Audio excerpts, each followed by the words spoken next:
영국의 지리학자 이사벨라 버드 비시옵은 1894년부터 97년까지 조선을 4번 답사한 뒤 이 책을 썼다. 100여 년 전 서양인의 눈으로 본 조선의 모습은 어땠을까?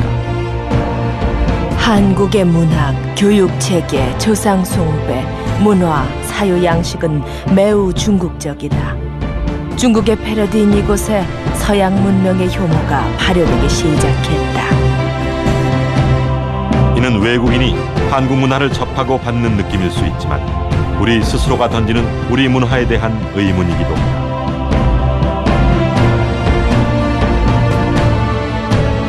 (1500년 전) 이 땅에 꽃핀 고구려의 문화 속에서 그들의 생각을 읽는다. 스스로를 천손의 후예라 생각한 고구려인들은 태양 속 삼조고를 통해 그들의 자신감을 표현했다.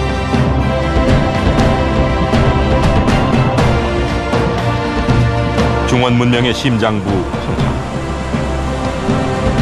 5000년 전 이곳에서 꼽힌 신석기 시대 문명 속에서 최초의 삼조고가 등장한다. 무엇이 삼조고를 만든 것일까? 시대가 흐름에 따라 중원의 삼조고는 다리가 셋에서 둘로 변하며 그 의미도 퇴색된다. 태양 속에 까마귀가 있긴 있는데 삼족에 가지고 있는 삼수의 상징성이 사라지고 这个鸟它可以双数，可以三数，它只要是跟太阳在一起，人们就知道它是个日鸟，太阳鸟。但可能到后来，比如说特别到了朝鲜的先民，他们对这个东西比较重视。 5000년 전 이미 중원에서 발견된 삼조고. 그러나 중국의 유물 속에서 삼조고가 가진 숫자 3의 상징은 사라진다. 고구려는 왜 3이라는 숫자를 되살린 걸까? 우리 민족의 정신을 풀기 위한 암호 삼조고를 추적해본다.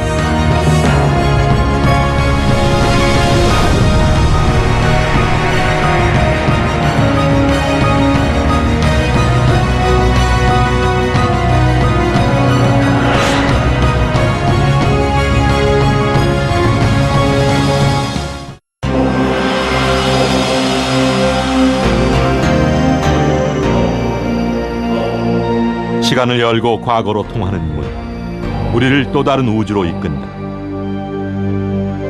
1500년 전 이 땅에 살아온 고대인의 무덤 속에서 그들이 꿈꾸던 세계와 마주한다.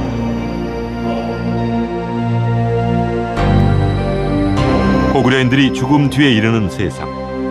사방은 신령스러운 동물들이 보호하고 태양이 그들을 굽어 살핀다. 바로 그 속에 삼조고가 있다.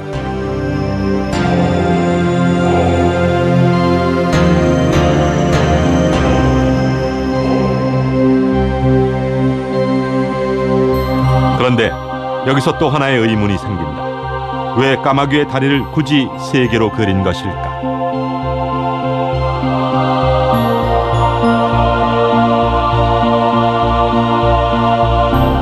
이게 아마 일반인들도 굉장히 궁금할 게 왜 다리가 3개인가? 이게 기형인가? 초기에 삼조고를 연구하는 대부분의 중국 학자들은 그걸 음양론으로 해석을 했습니다. 왜냐하면 많은 것들이 한대 화상석에서 쉽게 발견되기 때문에, 그래서 음양의 논리에 의하면은 우리가 흔히 얘기하는 짝수 2, 4, 6, 8, 10 짝수는 음수라 그럽니다. 땅을 상징하는. 그다음에 1, 3, 5, 7, 9로 가는 그 기수, 홀수는 천수 혹은 하늘의 수이고 양수라고 얘기를 합니다. 그래서 일반적으로 태양의 삼조고에 보이는 다리 셋을 그 춘추 원명포라든지 여러 그 회남자라든지 산해경이라든지 이런 책들을 보면 그 양수인 3의 상징으로서 다리를 3개 그렸다. 그런 것들이 일반적으로 지금도 통용되는 해석 방법입니다. 근데 저는 그렇게 생각을 하지 않아요. 왜냐하면 음양론이 나오기 이전에도 이미 정리되기 훨씬 이전에 신석기 시대에도 이미 삼조고가 나오고, 넘실대는 황토물은 인류 문명의 탯줄이다. 지금으로부터 7000여 년 전 이곳에는 무슨 일이 있었을까?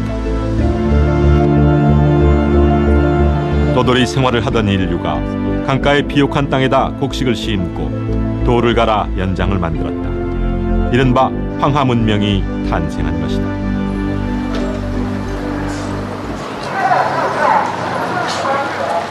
신석기 시대의 기억을 쫓아 섬서성 서안시 반파 유적지를 찾았다. 기원전 5000년에서 4000년 즈음에 형성된 주거단지로 1951년 발견 당시 학계의 비상한 주목을 끌었다. 메소포타미아나 이집트 문명에 비견되는 고급 신석기 문화가 중원 지역에도 존재했다는 증거였기 때문이다. 그리하여 아시아에서 가장 오래된 문명 발상지로 황하가 부상했다. 유적에서 출토된 유물과 유적지를 보존한 반파 유적 박물관. 유물은 수천 년 전의 기억을 고스란히 담고 있다. 특히 주목할 것은 반파 유적에서 발견된 수많은 질그릇. 붉은 빛의 도기에 문양을 그리고 색을 칠한 것으로 채도라 불린다. 그림은 옛사람과 대화할 수 있는 길을 터준다. 신석기인들은 그들이 사용한 그릇에다 해학과 미적 감각을 한껏 뽐냈다. 대표적인 것으로 물고기 사람, 어인 무늬가 있다. 이 무늬를 통해 이곳의 신석기인들의 어로 생활을 추측해 볼 수 있다. 기호체계처럼 단순한 그림들. 이 중에는 새 문양도 발견되는데 투박하지만 가벼운 필치가 금방이라도 날아오를 것 같다.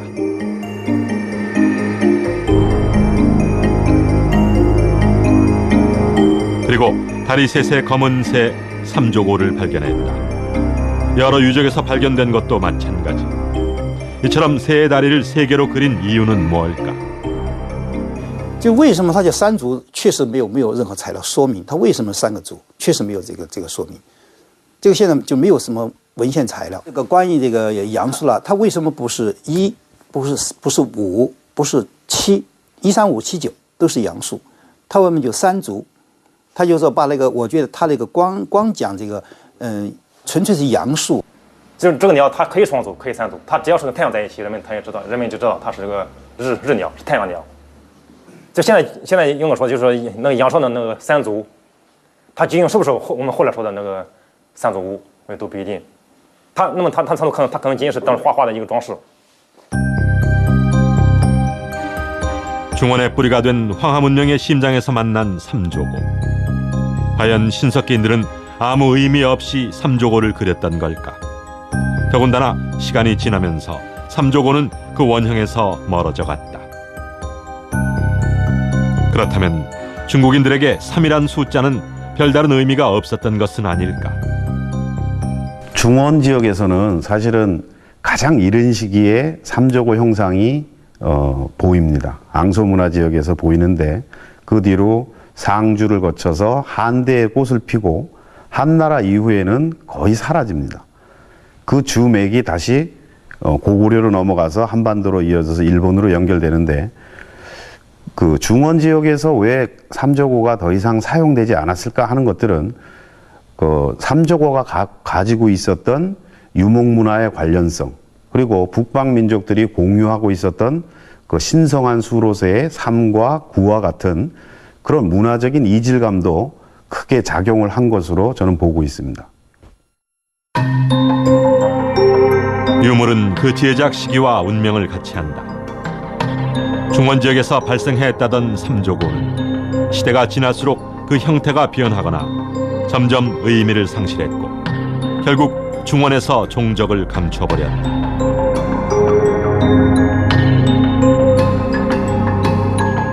그렇게 사라져버린 줄 알았던 삼조고가 고구려에서 왜 이처럼 화려하게 부활했던 걸까?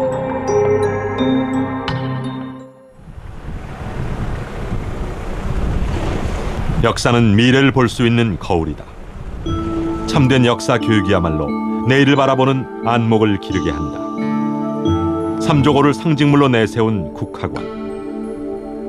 한국 고유의 역사와 문화, 풍속 등을 연구하여 올바른 역사관을 심어주는 민간 역사 연구기관이다. 그런데 삼조고가 국학원의 상징물이 된 이유는 뭘까? 우리의 로고를 뭔가로 선정할까 고민하고 있었는데 우리나라의 뿌리가 되는 정신이 천지인 사상이고 홍익인간 사상인데 그 천지인 사상이 가장 잘 나타낸 심볼이 바로 삼조고구나. 그래서 하늘과 땅과 사람이 세 개의 다리로 표현이 돼 있고 그 다음에 하늘의 메시지를 땅과 사람에게 전해주는 전령으로서 새라는 토템을 활용한 것이 우리 조상들의 고유 문화였구나 생각을 하면서 삼조고를 로고로 삼고 그 정신이 천지인 정신이 들어있다고 생각을 한 겁니다. 과연 삼조고의 세 다리를 특별한 의미가 담겨 있다고 볼 수 있을까? 우리 민족에게 삼은 어떤 의미이길래 까마귀를 신적인 존재로 변화시킨 걸까? 삼조고 그러면 일단 다리가 세 개인데요. 특히 각조청에서 드러난다시피 날개의 두 개가 분명히 나타나 있습니다. 그리고 머리에는 뿔이 달려 있거든요. 이것을 주목하지 않는데 이것은 위에서부터 시작하면 1과 2와 3으로 되는 것이고요. 다리부터 시작하게 되면 3에서 2를 거쳐서 1로 건너가는 것인데 이것은 우리 민족이 가지고 있는 3의 논리와 일치하고 있습니다. 가장 기본적인 것은 단군 신화인데요. 삼국유사에 기록된 단군 신화를 살펴보자. 이곳에는 과연 숫자 3이 자주 등장한다.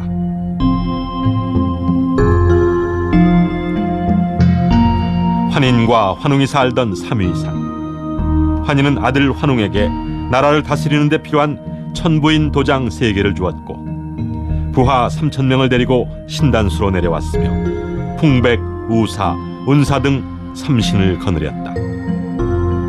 이렇듯 숫자 3이 빈번하게 등장하는 이유는 무엇일까? 민족의 기원을 밝히는 건국신화 속에 숫자 3은 과연 어떤 의미일까? 가장 중요한 민속은 사실은 삼신신앙입니다. 제 대표적인 예로 아기를 낳았을 때 삼신 할머니가 점지했다 그럽니다. 그 삼신은 우리에게 굉장한 생명 탄생의 비밀을 갖고 있습니다. 그렇기 때문에 그 아기 엄마가 371이 21일, 다시 371 근기라고 하는 근기를 행하는 그 삶도 굉장히 큰 의미를 갖고 있습니다. 다시 얘기하면 한국 사람들이 태어나고 또 자기가 아기가 21일 동안 클 때까지 삼신 할머니의 점지와 삼신 할머니의 도움으로 큰다고 한다는 얘기는 우리의 생명사상과 삶이 직결된다는 얘기입니다. 그만큼 한국 사람들은 삶을 굉장히 소중하게 생각했다는 결정적 증거입니다.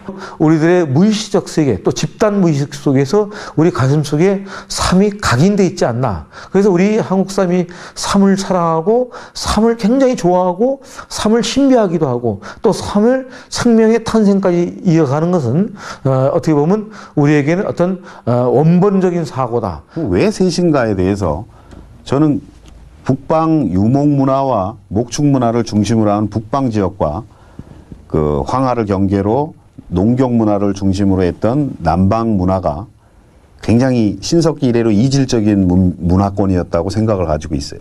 그래서 저는 그거를 북방의 샤머니즘을 토대로 한 삼수문화의 세계관과 농경 문화를 토대로 한 이수문화의 세계관이라고 그 설명을 하는데, 이수문화는 주역에서 보듯이 하나에서 태극에서 음양으로, 음양에서 사상 8궤 64개로 둘로 계속 분화되는 겁니다.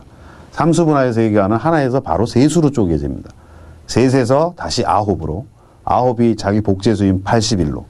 그래서 그 삼수문화의 세계관이라는 것은 그 제가 연구한 바로는 북방 샤머니즘의 굉장히 고유한 사유틀입니다.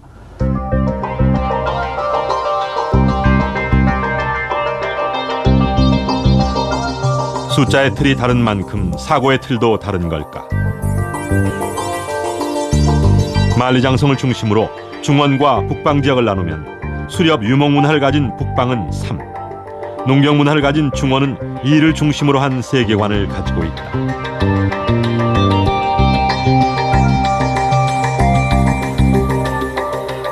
결국 각 문화권의 수리 구조가 추상적 상징 기호로 변화됐을 때 각각 음양 2태극과 3태극으로 나타난다.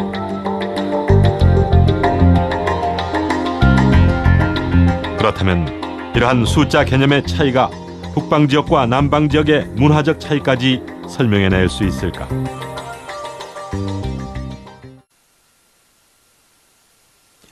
우리 민족 고유 사상에 관심을 가져 심도 있게 연구하는 대종교 총본사를 찾았다.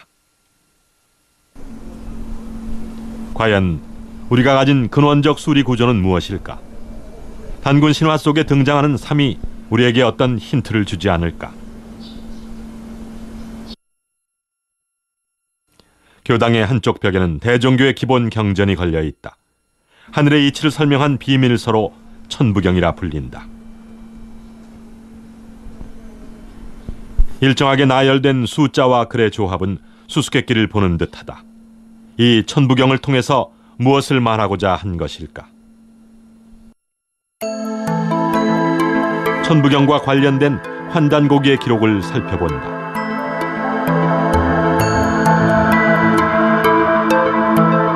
태백일사의 소도경전 본훈편에 기록된 천부경은 독특한 구조를 가지고 있다. 마치 암호를 들여다보는 듯한 숫자와 한자. 놀랍게도 3의 제곱수인 9자 9줄 81개의 정교한 구조로 되어 있다. 여전히 그 해석과 진위 여부에 논란이 있지만 이 천부경의 수리 구조는 우리 민족의 사유체계를 숫자와 이미지에 녹여냈음이 분명하다. 하나는 시작됨이 없는 하나에서 시작되며 그 하나는 셋으로 나뉘어도 근본은 다함이 없다. 천부경이 담고 있는 논리는 1, 3, 9, 81. 북방문화의 수리구조로 알려진 삼수분화가 이 의문의 경전 속에 완벽하게 포함되어 있다. 삼수분화의 세계관이 북방문화를 이해할 수 있다면 이를 알아볼 수 있는 또 다른 예는 없는 걸까? 취재진은 북경의 천단공원을 찾았다.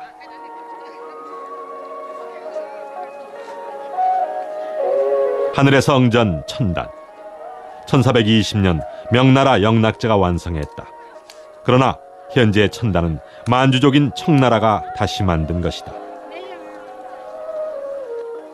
중국 최대의 제사 건조물로 1998년 유네스코가 세계문화유산으로 지정했다. 중국 황제는 스스로를 천자로 여겼다. 즉 하늘을 받들어 제사를 지내는 일은 제왕의 주요 임무 중 하나. 하늘을 상징하는 건물을 짓는데 힘을 쏟는 것은 당연하다. 건물의 웅장함과 신비한 구조는 지금도 눈길을 끈다. 하늘의 제해를 지내던 원구단. 놀랍게도 3의 수리 체계가 그대로 녹아있다.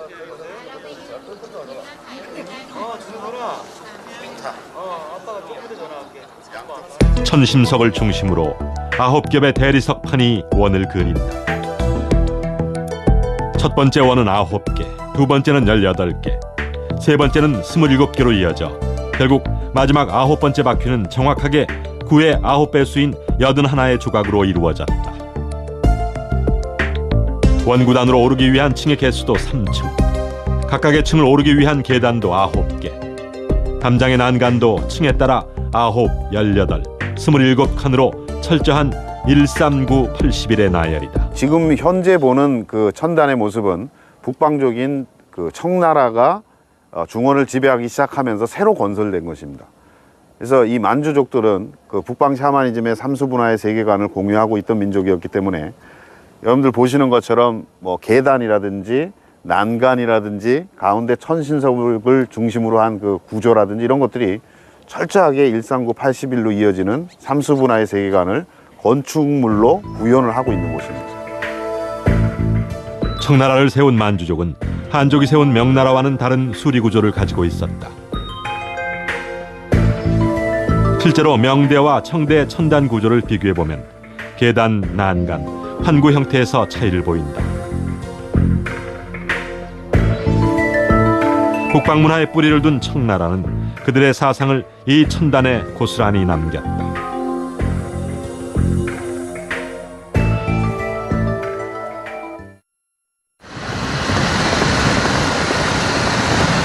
초원과 사막에서 자연과 하나 되어 살아가는 몽골. 몽골의 수도 울란바토르에서 조금 떨어진 초원. 마침 이곳에서는 몽골의 가장 큰 전통 축제인 나담 축제가 열렸다. 나담은 몽골어로 경기를 뜻하는데 에린 구르반 나담이라 하여 세 가지 용맹스러운 경기, 즉 씨름, 말타기, 활쏘기 세 종목을 겨룬다. 평생을 말과 함께 한다는 몽골인들. 축제의 첫날은 말타기 경주가 열린다. 어린 소년들의 말타기 시합이 흥미진진하다. 하지만 뭐니 해도 나담 축제의 최고 인기 종목은 씨름이다.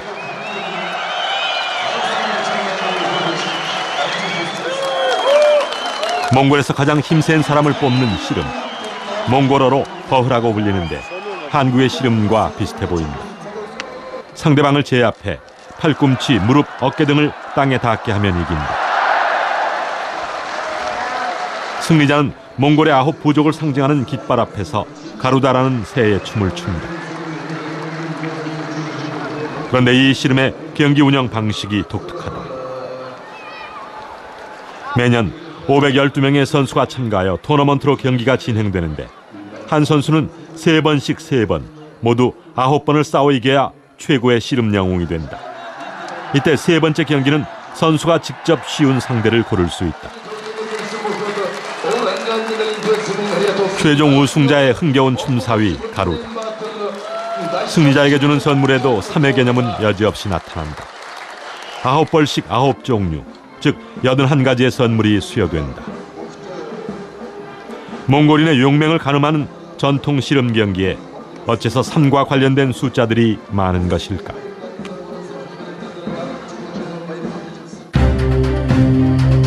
몽골 비사, 몽골인들의 손으로 완성된 그들의 역사서다.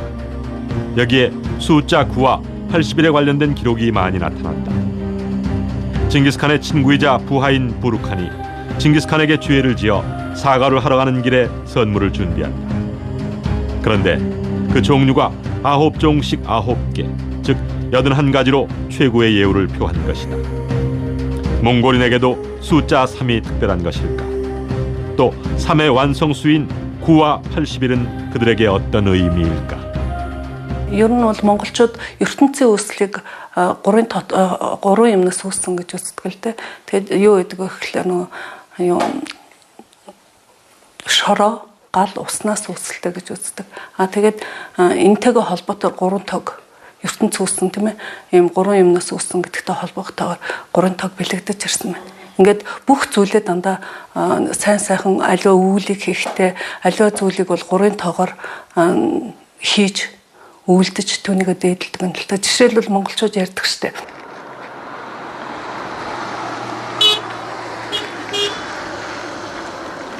우리네 동네 어귀의 선왕당 같은 어버.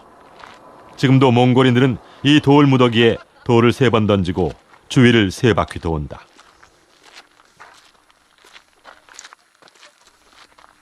몽골인들에게 삶은 여전히 생명의 수로 남아있다.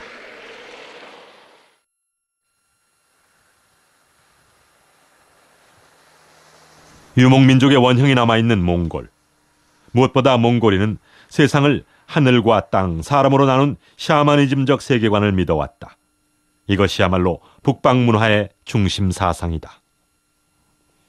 이 몽골 초원과 만주 그리고 시베리아 남단을 포괄하는 지역에 북방 샤머니즘의 그 토대를 둔 삼수문화의 세계관이 다 공유되고 있습니다. 근데 그 지역에 각종 그 신화나 민담이나 혹은 생활 풍습 가운데 그런 삼수문화의 세계관에 3과 9, 80일이라는 성수의 개념이 많이 남아 있지만 그것이 이제 문화가 남방으로 내려가면서 중원 지역하고도 계속 그러니까 문화적인 교류가 됩니다.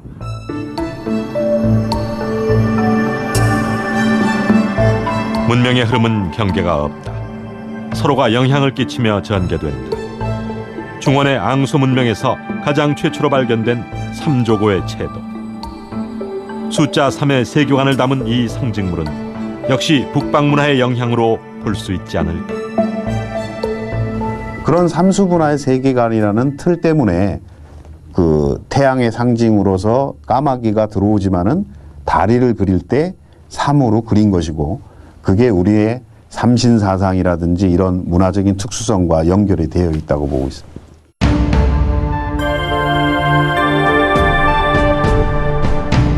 지금까지는 중원의 황하 문명이 가장 오래되어 일방적인 문명의 전달자로 인식됐다. 그런데 삼조고 같은 북방 문화의 영향은 어떻게 설명할 수 있을까? 이 의문은 중국 대고고학자 소병기의 논리로 풀이된다.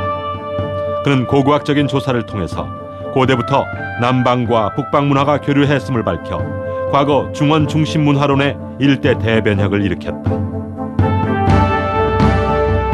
황하의 남방 문화와 요하의 북방 문화가 만나는 지점, 바로 오르도스가 비밀의 통로였다.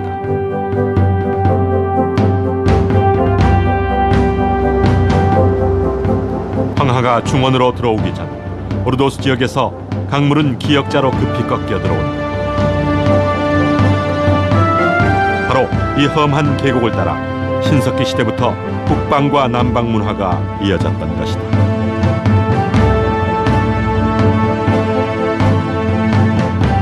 북쪽 유목 문화와 중원 문화가 교류한 이 길을 소병기는 와이벨트라고 이름 붙였다.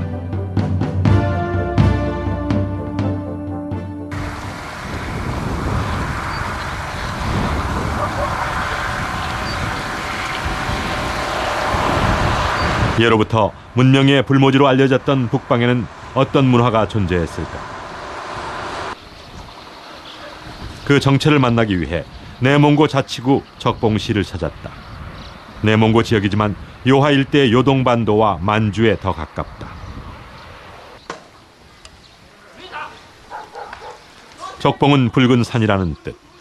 그야말로 붉은 땅의 기운이 산과 마을의 풍경을 이채롭게 한다. 붉은 힘줄처럼 불끈 솟아오른 산. 이 황토가 퇴적된 언덕이 바로 수천 년 전의 비밀을 품고 있다.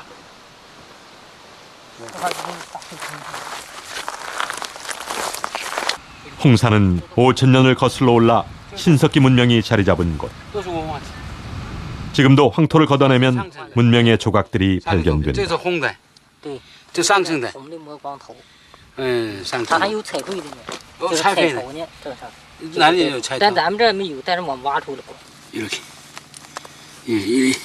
이렇게 연결되는 거지. 이렇게 연결되는. 이봐, 이렇게 연결되는 거잖아. 같은 색이다. 산 전체가 믿을 수 없을 만큼 무수한 유물을 쏟아내면서 기원전 3,500년 신비의 왕국이 베일을 벗었다. 그야말로 거대한 문명의 발견이다. 홍산 문화가 등장한 1980년대를 전후로 중국은 일대 충격에 휩싸였다. 중국 최고의 문명을 황하라고 믿었던 중국인들. 그러나 그보다 천년 앞선 고도의 신석기 문화가 요하를 중심으로 이미 존재했던 것이다.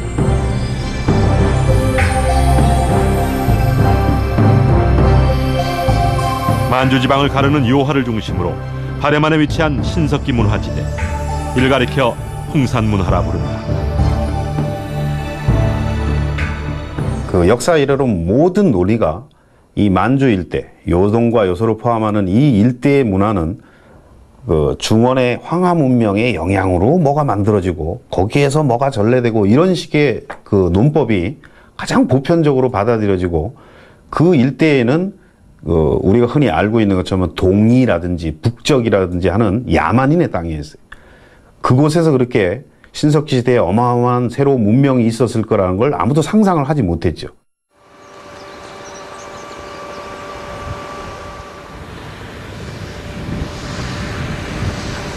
수천 년 전 요하가 이룩한 문명은 오랫동안 붉은 토양에 덮인 채 깊이 잠들어 있었다.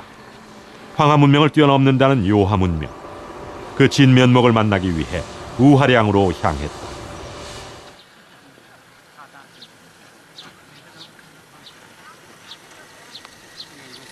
취재진이 먼저 찾은 곳은 우하량의 주량 북산 정상에 위치한 여신묘. 문명의 여명기, 재단을 쌓고 신과 소통한 곳으로 신의 영역이었다.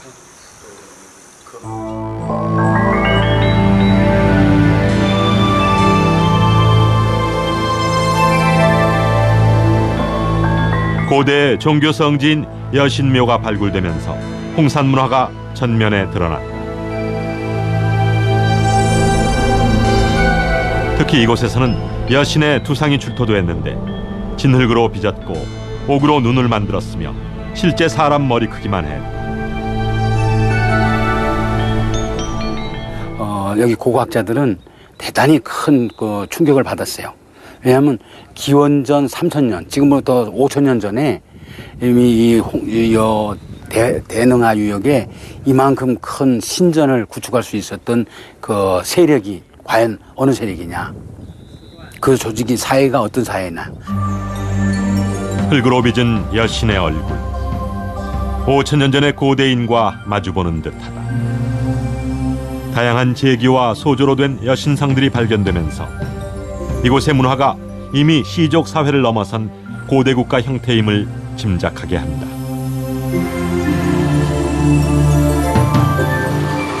여신묘와 1km 정도 떨어진 우하량 유적지로 향했다. 이곳은 홍산 문화의 중심지로 제단과 무덤으로 구성된 대형 종교 유적지다. 길이 160m에 너비 50m 규모로 거대한 적속총 5기와 돌로 쌓은 제단 1기로 이루어져 있다.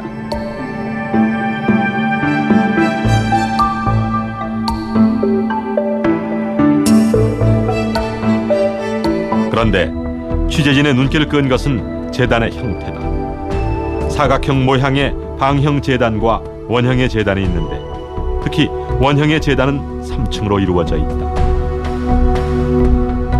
북경에 있는 천단의 모습을 떠올리게 한다. 그 제단과 그다음에 여신묘와 거대 적석총들이 다 연합되어 있는, 그래서 중국에서는 그걸 흔히 단묘총, 그래서 삼위일체라고 부르는데, 그러면서 홍산문화라는 것이 이미 기원전 3500년 단계에서 단묘총을 가지고 있는 초기 국가 단계에 진입했다라는 논의가 나오기 시작합니다. 이곳의 무덤은 주로 적속총과 석관묘가 대표적이다. 기원전 3500년에 묘와 제단을 만들 수 있었던 고대인들, 특히 적석총은 시베리아의 가장 이른 돌무덤의 연대보다 1000년 이상 앞선다.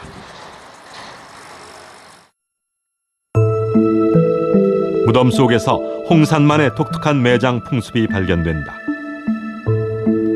신석기 시대 사람들은 옥을 관 속의 주인과 함께 묻었는데 하나의 관에서 20개가 넘는 옥이 발견된다. 옥은 실제로 실생활을 위한 것이라기보다는 종교적 상징물로 사용됐다.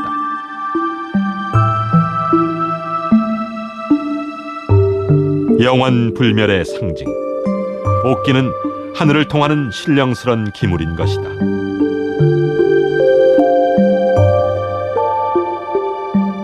무덤에서 발견되는 옥기들은 그야말로 옥예술의 정수. 과연 홍산 문화인들은 뛰어난 옥 제조 기술을 가지고 있었다. 단순한 신석기 도구로 만들었다고는 믿기 어려울 정도다. 그러니까 홍산에서 나오는 주로 그 여러 가지 C형 옥에서 두께가 보통 한 2cm 정도의 두께가 되는데, 그거를 직접 뚫어봤어요. 실험을 해서. 구멍 하나만 뚫는데 4-5일이 걸렸다는 겁니다. 그 하나를 다 만든다면은 결국은 누군가가 붙어서 뭐 서너 달, 뭐 정확하게 우리가 추측하기는 한 달, 2달 이렇게 매달려야 된다는 거죠. 근데 그것이 굉장히 많이 발굴이 되고 있어요. 그렇다면 이거는 이미 어떤 부족단이나 시족단에서 아무나 만드는 것이 아니라 그것을 만드는 정교하게 그런 것들을 제작할 수 있는 직업군이 분화되어 있을 거라는 것이 일반적인 통설입니다. 장인들의 손에서 전문적으로 세공된 옥기들은 시간이 지날수록 더욱더 세련된 모습으로 발전한다.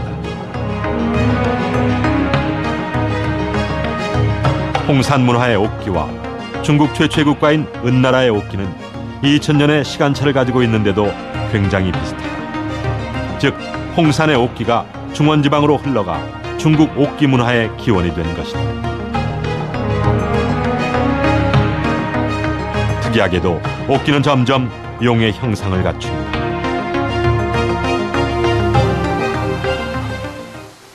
대릉하 상류에 위치한 사해 유적. 우하량 유적지보다 2100년이 앞선 것으로 중국 문명 가운데 가장 먼저 옥기가 출현했다. 그런데 이곳에서 바로 용 형상의 돌무더기 석소룡이 발견된다. 스스로를 용의 자손이라 불렀던 중국인들. 그들이 숭배하는 용의 기원은 중원이 아닌 바로 이 요화유역이었다.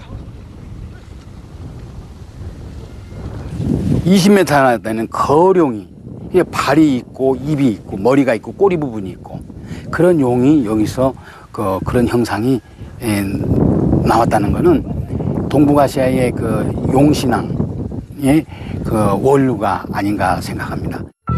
중국 고고학회 상임이사장인 곽대수는 우하량 유적지 고고 발굴 보고에서 이렇게 말하고 있다.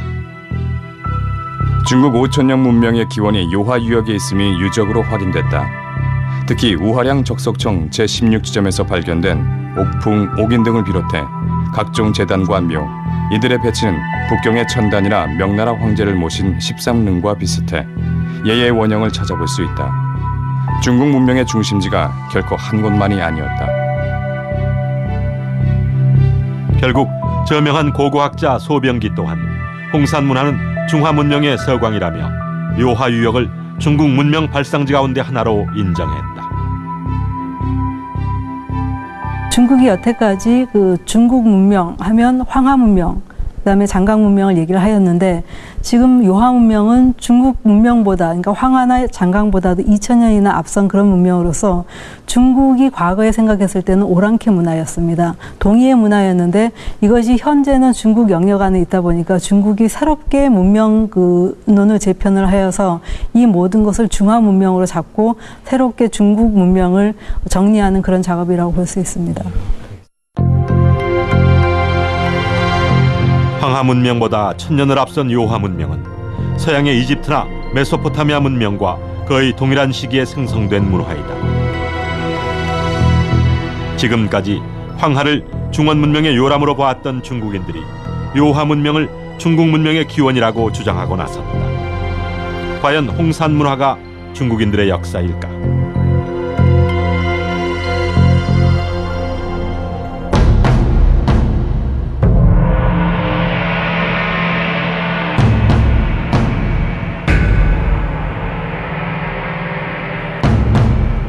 중국인들이 생각하는 중국의 경계는 어디일까?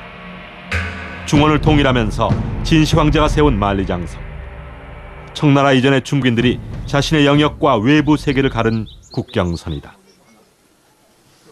북경에서 차로 2시간 정도 달려 만난 만리장성.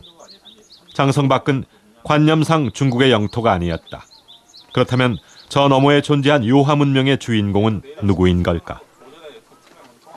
이 만리장성을 넘어서 이 요하와 가까운 대능하 유역에서 이렇게 새로운 문화권이 발견됐다고 하는 것은 우리 한반도의 우리 한국 문화, 고대 문화와의도 관계도 매우 밀접한 관계가 있다고 생각합니다. 죽음을 대하는 방식은 가장 변하지 않는 민족 고유의 풍습을 남긴다. 그리하여 고고학에서 묘장법은 동일한 문화권을 상징하는 표식이 된다. 우하량 유적지에는 집단의 우두머리 무덤으로 보이는 거대한 적석총과 27개의 석관묘로 대부분 돌무덤 형식을 취하고 있다. 석관묘는 돌널 무덤이라 하여 평편한 돌판을 잘라서 묘실 벽을 짜고 유해를 넣은 뒤 돌판으로 덮었다. 이러한 묘 형식은 특이하게도 요하 문명과 발해만 한반도 일대에만 발견되어 이들이 동일한 문화권임을 증명한다. 홍산 문화에서 아주 대표적인 묘제로 지금 어마어마하게 발굴되고 있는 적석총의 경우에도 그런 묘제가 중원에는 나타나지 않습니다. 여러분들 잘 아는 것처럼 고구려의 장군총이라든지 이런 것들이 그 적석총의 대부분의 그 가장 전형적인 형태라고 볼 수 있는데 그와 거의 유사한 형태로 홍산 문화에서는 3단으로 되어 있는 방형 혹은 원형의 제단이나 적석총들이 굉장히 많이 발굴되고 있어요. 그러니까 그 문화 유적들이나 적석총의 형태라는 것은 중원으로 흘러가는 것이 아니라 역시 한반도와 만주와 일본으로 이어지는 그런 북방 문화 계통으로 이어져 있다는 것입니다. 모두都是南墙，有几个？ 취재진이 찾은 곳은 사해유적의 중화 제1촌. 중국에서 발견된 최초의 주거지 형태로 기원전 6천년에 건설되어 홍산문화 이전에도 대릉하와 요하유역에 문명이 존재했음을 설명하고 있다. 주요 무장센在这里. 그래서 이 유적은 특히 중요한 그 세 가지 요소가 있는데 첫째는 토기 양상이 빗살무늬 토기를 쓰고 있다는 거. 곡식을 담아두고 음식을 조리하던 그릇에도 문양을 새겨 넣은 고대인들의 마음.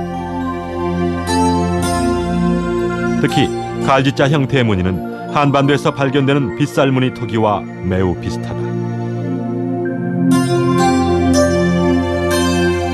수천 년이 지나도 바래지 않는 영롱한 빛, 옥. 최초의 옥귀고리, 별상이식은 우리나라 고성 문암리에서 발굴된 것과 흡사하다. 우리하고 매우 가까운 지역, 고조선이나 우리 고대 민족 동해 지역의 이 지역에서 이 고대 문화가 창조되어 있다는 것은 우리 고대사, 우리 고대 문화, 우리 고대 민족 이게 연구하는데 매우 중요한 위치를 차지하고 있다고 저는 생각하고 있습니다. 문명의 충돌은 새로운 문화로 거듭난다. 요하에서 움튼 홍산 문화는 동쪽으로 내려와 한반도의 문화 형성을 돕는다. 서쪽으로는 중원 지역과 연결되어 중국의 문명을 만드는 데 적절한 문화적 수혈이 이루어진다. 보고 발굴이 진행되면서 많은 것들이 요하에서부터 시작을 해서 중원으로 내려간 것을 설명해내는 사람들이 많이 생겼어요. 실제로 지금 중국학자들의 논의로는 최초의 용의 형상도 요하에서 발견이 되고요. 최초의 봉황 형상, 그다음에 최초의 그 주거지, 집단 주거지, 그다음에 갑골문의 원형이라고 얘기하는 도부 문자나 암각 문자 이런 것들이 전부 요하에서 가장 먼저 보입니다.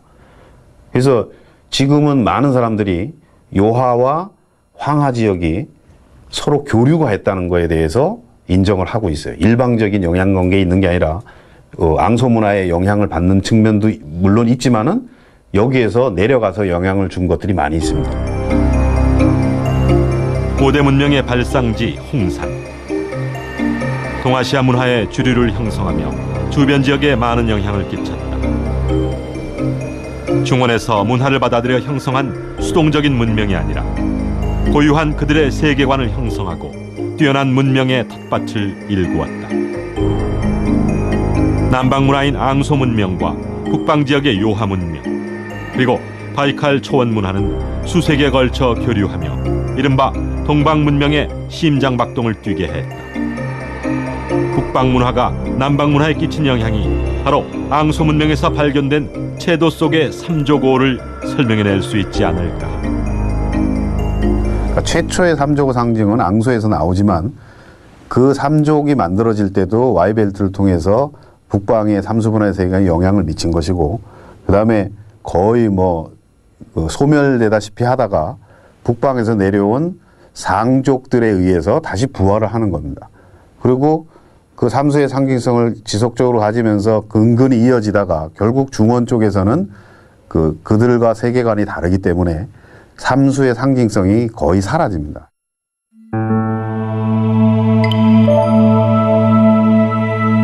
중원에서 사라진 삼조고는 고구려인들에 의해 그들만의 삼조고로 부활했다. 그렇다면 고구려 이후에는 어떻게 됐을까?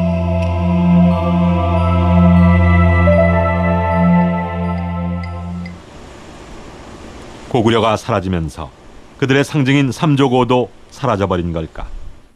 그런데 서울대 규장각에서 흥미로운 정보를 얻어냈다.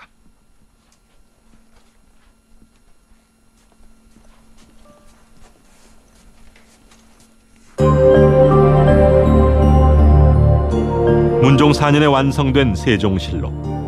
여기에는 왕이 행차할 때 주변에 세우던 의례기를 기록해놓고 있다.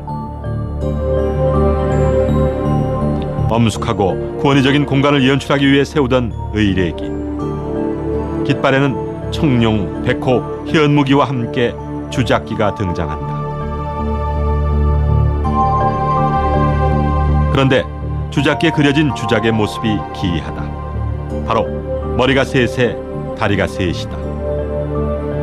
삼두삼족의 주작은 세종실록뿐만 아니라 악학괴범, 국조오레이 등에도 나타난다. 모화사상이 팽배했던 나라 조선.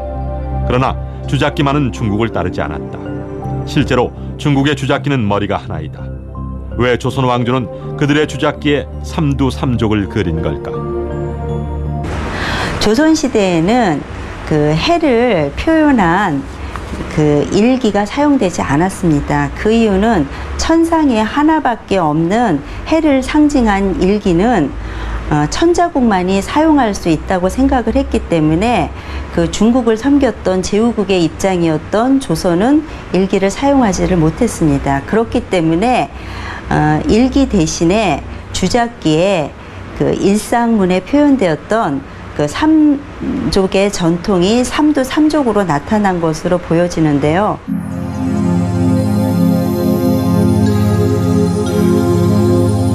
비록 제후국으로서 중국을 따랐지만 조선의 왕실은 고구려의 태양조인 삼조고의 전통을 주작기에 담아 천손의 자존심을 지킨 것이 아닐까. 비단 궁중에서뿐만 아니라 민간에서도 삼두일조궁이라는 특별한 상징물로 삼조고가 가진 삼의 생명을 이어갔다. 삼두일조응, 매라고 하는 뜻이죠. 자, 이런 부족이 아주 넓게 퍼집니다.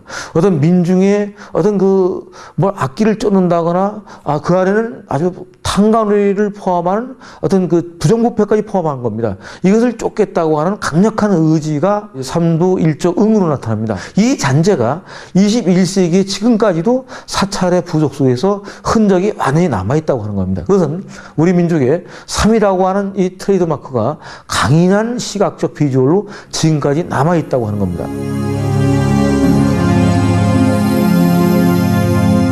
역사는 흔적을 남기고 상징은 그 시대를 반영한다. 비록 고구려의 기백 넘치던 삼조고의 모습은 사라졌지만 사라진 것이 아니야. 우리 민중 속에 삼조고는 새로운 모습으로 진화하여 그 생명의 맥을 이어왔다. 21세기에 우리는 삼조가 갖고 있던 힘, 조선 후기에 했던 삼두일조궁이라고 했던 그 장수매 같은 그 날카로운 매의 힘, 이 까마귀의 힘, 태양의 힘, 이 힘을 우리는 다시 복원시키는 것이 21세기 우리의 새로운 문화 콘텐츠의 복원이라고 생각합니다. 유물은 전성기 시절 고구려인의 자신감을 한껏 뽐내고 있다. 고구려의 보물 속에 화석처럼 각인된 삼조고. 광대한 땅을 정복하고 국방문화의 중심축이 된 고구려. 그들이 되찾고자 한 것은 바로 옛 조선의 영웅, 민족의 뿌리를 찾기 위한 노력이었다. 고구려를 중시할 때 중요한 것은 고조선 고구려 발해로 이어지는 역사의 맥락에서 일단 고구려의 중요성이 이해가 돼야지 고구려 자체만 단도로 떼어냈을 때 한계가 많다는 거죠. 그래서 우리가 고구려에 관심을 갖고 고구려의 어떤 정신을 드높이는 데 있어서도 그것이 반드시 고조선과의 연관성 속에서 이해되는 고구려여야지만 그게 의미를 갖지.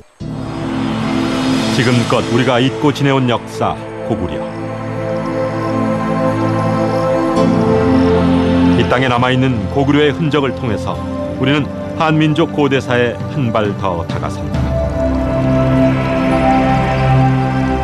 1500년 전 웅비한 고구려, 그들이 되찾고자 했던 땅 고조선, 이와 관련이 깊은 홍산문화까지 추적해보았다.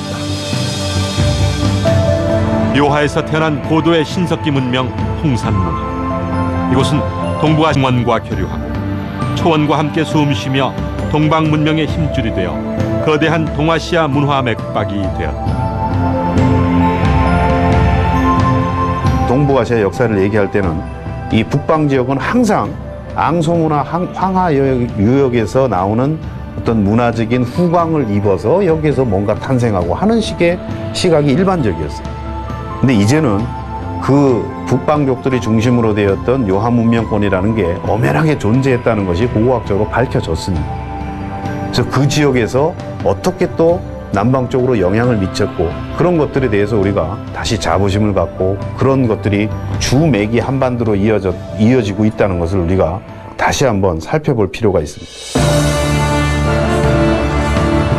삼조고를 찾아 떠난 머나먼 길은 5,000년 전의 기억을 품은 붉은 산에 닿아